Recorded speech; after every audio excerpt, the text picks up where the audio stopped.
Alright, this is my third video essay on digital assets. Sorry about my voice, I've been screaming all day. But I just kind of wanted to hone in on Bitcoin. You know, I always talk about Bitcoin versus everything else.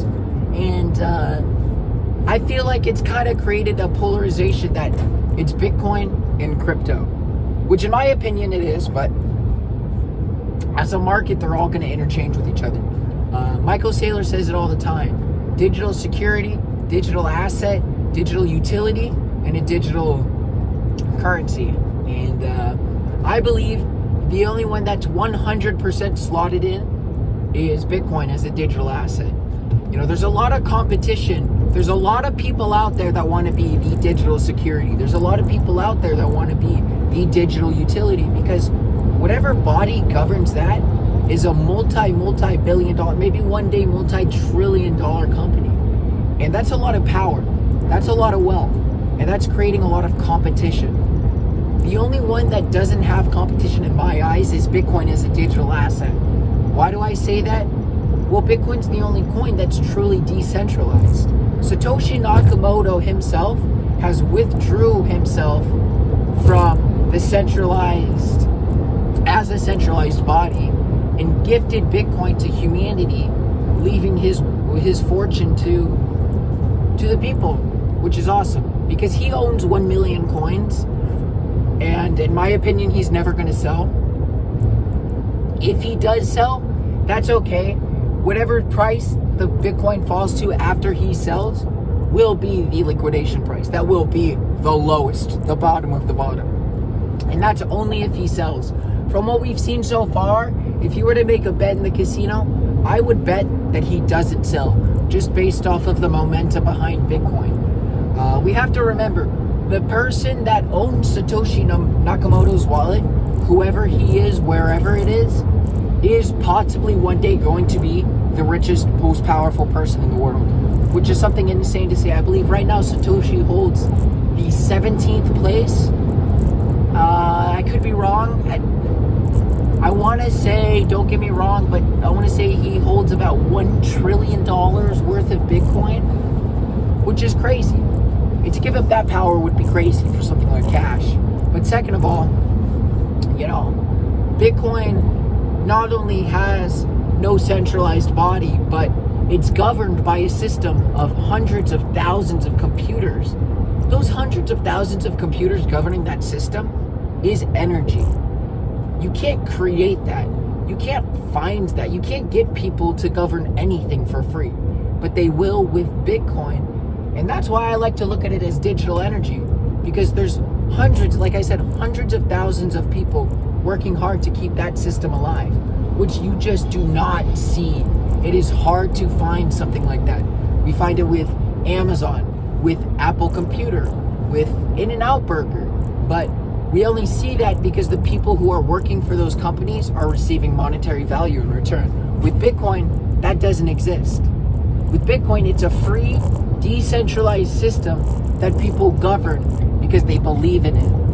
Now, in the future, a lot of people question this. Well, when the last Bitcoin's mined, where's the incentive to govern the system, right? Because if there's no reward in return, then who's going to stake their Bitcoin? Who's going to mine the Bitcoin? Who's going to govern the system? In my opinion, that will be done by AI. AI is already capable of governing it now. We don't need it to, but when the day comes, I believe AI will govern it. And that goes with all centralized systems. I mean, I believe one day AI is going to take the job of fast food workers. But that just comes with time. Even if it doesn't happen, we still have about 10 to 15 years of the Bitcoin gold rush where people are still going to be mining Bitcoin. I believe the last 100,000 is going to take, I could be wrong here, it's an estimate, but 15 to 17 years to mine.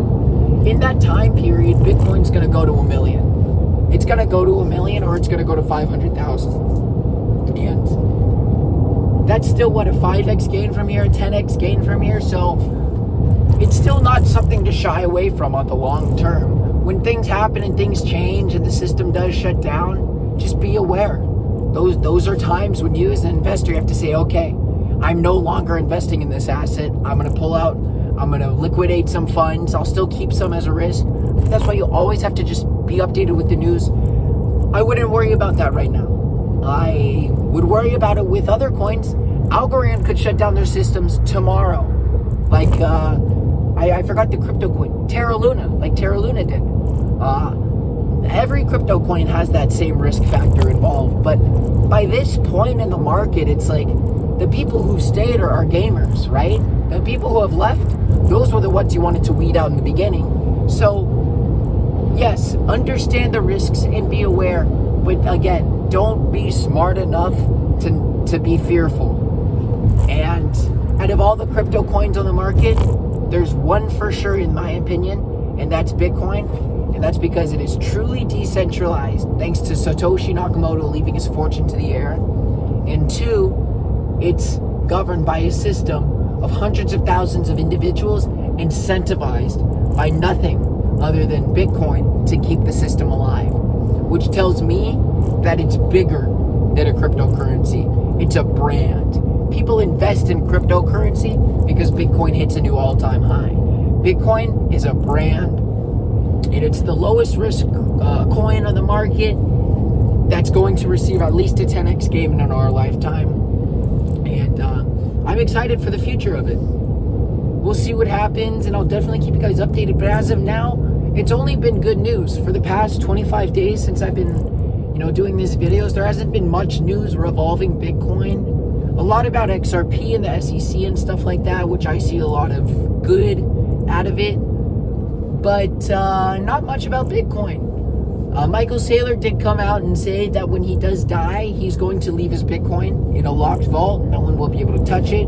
He has no family to give it to, and he's doing it as a gift to society. So I don't think he's lying. Why would he lie? He's the biggest Bitcoin holder in the market other than Satoshi and BlackRock.